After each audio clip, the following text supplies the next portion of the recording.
Hi everyone, welcome to my channel. It's Nikki here. Greetings from a very wet and soggy Brisbane. It looks as though there's more floods about to happen. It's absolutely pouring here. So if you can hear rain in the background, that would be why. I've got a little project I've been working on here. I have realised that May is definitely all about challenges. My last video was my gel printing challenge that I am still doing. This is another one that I'm participating in, and there is a third one, which I will introduce to you very shortly. But this gorgeous free printable is from the Rach and Bella Crafts Facebook group, and I will pop a link to their page down in the description. Now, this gorgeous printable we were given, and we were told to create a masterboard, and that we would then be using that masterboard to make something down the track. So I had a manila folder or a file folder sitting on my desk that had a bit cut out because I'd used it for something else, and I thought, oh, fabulous, let's make a masterboard on this file folder because they're a lovely thickness, nice and strong, and I went, perfect, that's what we're doing. So I happily glued and used the gorgeous printable. I think I used virtually every piece of it on here, and of course then you include bits from your stash, which I've done, and I had this gorgeous masterboard. Then they released the next part of the challenge, which is what we're going to do with our masterboard. So at first, it was to create 6 journal cards and to add 3 embellishments, whatever you want, to make 6 pretty journal cards. I went, wicked, I can do that, not a problem. Huge stash, we'll make 6 journal cards. Oh, but in the same breath, another announcement was made that we also have to make a journal cover. So I have a little bit of a dilemma here. I adore this masterboard, but as you can see, it's not very big. If it was a full 12 by 12 size, I could easily make the 6 journaling cards and a cover. And I have deliberated long and hard about how I'm going to use this to create 6 journaling cards and a journal cover. And so what I will do is I'm going to head off and I'm going to chop this up and have a play, and I will come back and show you what plan I made. I will see you shortly.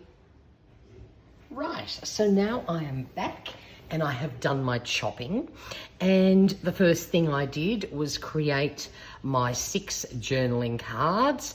I rounded all the corners because I prefer them like that.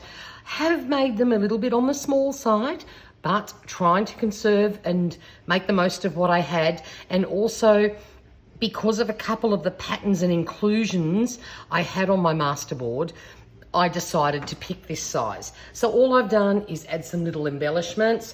For example, this one here, I added the little flag, the saying, a heart, and I sewed on 2 paper buttons.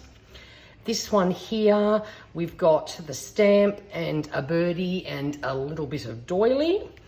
This one here, I don't know if you can see it, there is gold splatters on top, and I stamped on this beautiful chandelier. I've got this one here, I put the label on, the butterfly, and that little glittery flower down the bottom. This one, I've little bit of tiny ruffle, also added this cute little tab plus a stamp. And finally, I added this little pink piece of paper to sort of represent a tablecloth, and a cute cup and a little admit one ticket. So that is my journal cards done. Just grabbed my scrap box and pulled all those goodies out of there, so that was easy. And then I ummed and ahed, of course, as how to turn this into a journal. I could have made a little mini one, just that size, but no, I like a little bit more real estate. So I thought, right, what can we come up with?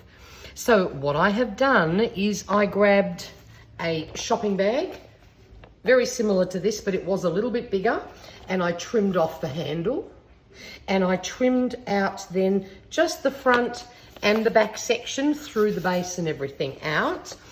I turned them inside out, or so that the branding of the bag was on the inside on both sides, and then I simply zigzagged around the edge to hold it all together. It makes quite a good weighted, durable cover.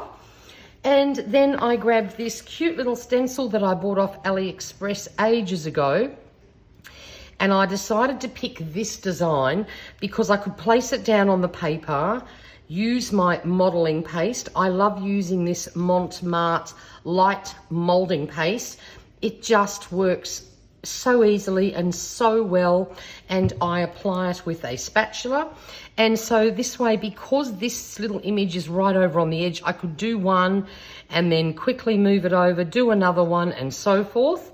The modeling paste, it's great, but it's incredibly bright white. So what I did, I let it sit for a couple of hours, and then I used a little spray bottle with coffee and gave it a little bit of a spritz. And then I did some gold splattering.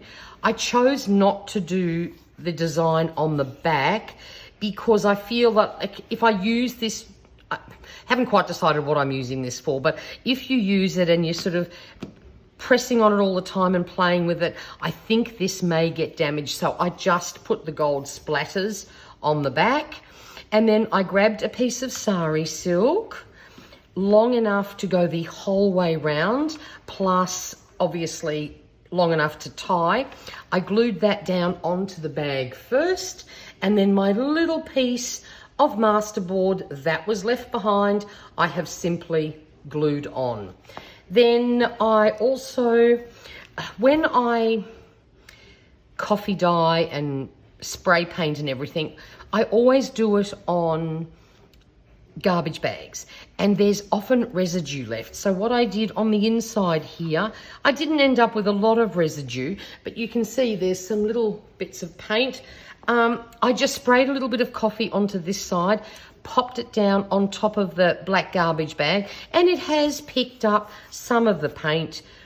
I just did that for fun, and I knew it would happen when, of course, I was coffee spraying these, and I don't mind that at all. So look, this makes quite a durable cover.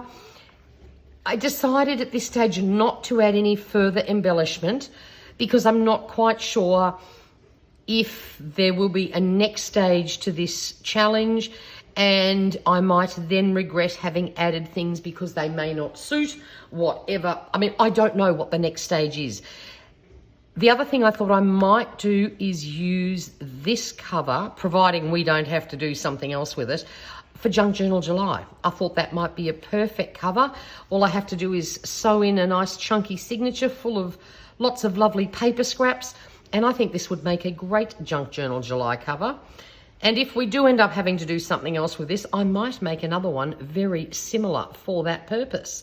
So there you go. So if you want to play with the very pretty free printable, join the Facebook group. The link will be down below in the description box. And it's not too late to start now. Doesn't take long to create something simple like this. And it was a lot of fun, and I'm very happy with how it turned out. So there we are, all done for now.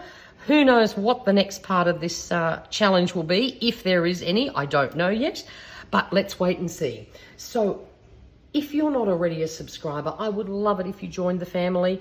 I do paper crafting and paper planning videos, and if you enjoyed this, please give it a thumbs up. It just helps YouTube share my videos with others as I try and grow my channel.